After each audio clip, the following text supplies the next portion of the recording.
దేశంలోనే అతిపెద్ద property show NAREDCO property show మళ్ళీ మన గుంటూరులో మీకోసం. విజయవాడ, గుంటూరు పరిసర ప్రాంతాల్లో మీ అవసరాలకు అనుగుణంగా అపురూపమైన అపార్ట్మెంట్లు, villas, independent houses, open plots కోసం జనవరి 10, 11, 12 తేదీల్లో చేబ్రోలు హనుమయ్య కంపెనీ, బృందావన్ గార్డెన్స్, గుంటూరులో జరగనున్న నారెడ్కో ప్రాపర్టీ షోకి విచ్చేయండి. ప్రతిరోజు లక్కీ డ్రాలో అద్భుతమైన బహుమతులు గెలుచుకోండి. ప్రవేశం ఉచితం.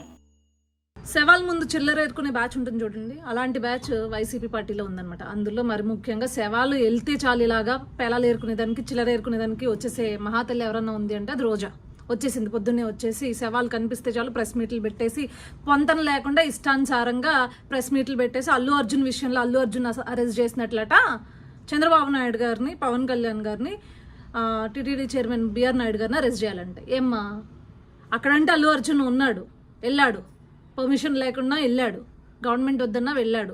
కానీ ఇక్కడ ప్రభుత్వ వైఫల్యం కాదు ఇది, ఓకే, కేవలం అధికారుల నిర్లక్ష్యం వల్ల జరిగింది. కానీ కూటమి ప్రభుత్వం ముందుగానే చెప్పింది దీని వెనక ఎవరున్నా సరే కఠినమైన చర్యలు తీసుకుంటామని చెప్పి, బాధిత కుటుంబాలకి అండగా ఉంటామని చెప్పి క్లియర్గా ఇచ్చినా కూడా నువ్వు వచ్చి మైక్ ముందు రాజకీయం చేస్తున్నావు అంటే, అవును, స్వామివారిని అడ్డం పెట్టుకుని స్వామివారి దర్శనాలతో స్వామివారికి దర్శనం చేపిస్తానని చెప్పి వ్యాపారం చేసిన మహాతల్లివి ఇంతకు మించి బాధ్యతగా ఎక్కడ మాట్లాడతావు, ఎలా మాట్లాడతావు?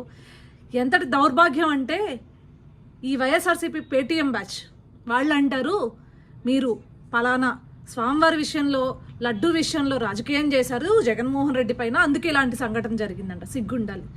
బాధిత కుటుంబాలు పాపం చేశారా? ఎవరిపైన కక్షని ఎవరిపైన వెళ్ళగెక్కుతున్నారు? బాధిత కుటుంబాలని పరామర్శించాల్సింది పోయి ఆ బాధిత కుటుంబాలు పాపం చేశాయని చెప్తున్నారా మీరు?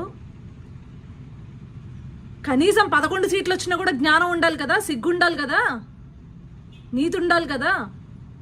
ఈరోజు జరిగింది ఒక ఇన్సిడెంట్, కానీ మరి గత ప్రభుత్వంలో జగన్మోహన్ రెడ్డి పరిపాలనలో రూయా హాస్పిటల్లో తిరుపతిలో, ఇదే తిరుపతిలో 11 మంది చిన్నారులు చనిపోతే అది ఎవరి వైఫల్యం, ఎవరి నిర్లక్ష్యం? మరి మీ నిర్లక్ష్యమే కదా, దానివల్లే కదా చనిపోయారు 11 మంది చిన్నారులు. డైరెక్ట్గా ప్రభుత్వ నిర్లక్ష్యం వల్ల చనిపోయారు వాళ్ళు. మరి జగన్మోహన్ రెడ్డిని అరెస్ట్ చేసేద్దామా? ఎస్, అరెస్ట్ చేయాలి జగన్మోహన్ రెడ్డిని. ఇదైనా స్టాంపేడ్ అనేది ఎవరు ఊహించనది.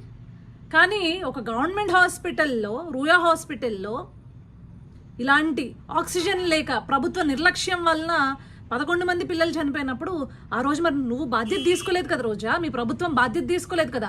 కానీ మీలాగా బాధ్యత తీసుకోలేని ప్రభుత్వం కాదు ఈ కూటమి ప్రభుత్వం. బాధ్యత తీసుకుంది, ఈరోజు జరిగిన సంఘటనకు విచారణ వ్యక్తం చేసింది, వెంటనే బాధిత కుటుంబాలకు అండగా ఉండి వారికి నష్టపరిహారం చెల్లించి, ఎలాగ చనిపోయిన వాళ్ళని తీసుకొచ్చి ఆ కుటుంబాలకు అప్పచెప్పలేము, కనీసం ఆ కుటుంబాలకి అండగా భరోసాగా ఉండి ధైర్యం చెప్పే పరిస్థితి ఈరోజు కూటమి ప్రభుత్వం చేస్తుంటే ఆ శవాలతో రాజకీయం చేసుకుంటావా నువ్వు? సిగ్గు లేకుండా స్వామివారి దర్శనాలని వ్యాపారం చేసి, కొండపైన వ్యాపారం చేసిన దానివే నువ్వు, ఎంతకన్నా తెగించగలవు. నీలాంటి దాన్ని పక్క రాష్ట్రం తమిళనాడుకి కాదు, పక్క దేశాలు తరిమి కొడితే రాష్ట్రాలు, దేశాలు సుభిక్షంగా ఉంటాయన్నమాట.